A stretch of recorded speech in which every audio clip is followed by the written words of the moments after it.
স্বাগতম নতুন একটি ভিডিওতে। তো আজকে আমরা যে বিষয়টা দেখব সেটা হচ্ছে পিএইচপিতে কিভাবে কনস্ট্যান্ট ডিফাইন করা যায়। তো কনস্ট্যান্ট হচ্ছে এমন এক ধরনের ভেরিয়েবল যার মান কখনো পরিবর্তন করা যায় না। তো চলুন দেখি সেটা কিভাবে। তো কনস্ট্যান্ট ডিফাইন করার জন্য পিএইচপিতে একটা বিল্ট ইন ফাংশন রয়েছে, সেটা হচ্ছে ডিফাইন।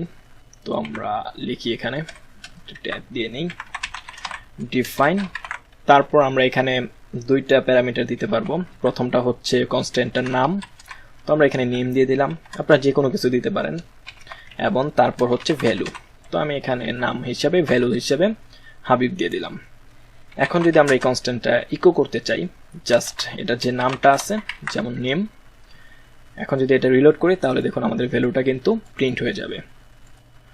তো আমরা চাইলে এখানে কিন্তু যে কোনো কিছুই দিতে পারতাম, আমরা যে শুধু নেম দিব তা না, এখানে যদি আমরা নাম দেই শুধু, তাহলে আমরা ইকো করব নাম লিখে। এখন যদি রিলোড করি তাহলে দেখুন এটা কিন্তু ঠিকঠাকভাবে কাজ করতেছে এবং ভ্যালু আপনাদের খুশি মতন যে কোনো কিছু দিতে পারবো।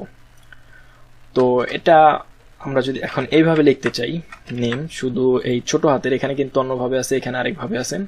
এখন যদি রিলোড করি তাহলে দেখুন এটা কিন্তু একটা ওয়ার্নিং চলে এসেছে, তার মানে এটা কিন্তু অবশ্যই কেস সেন্সিটিভ।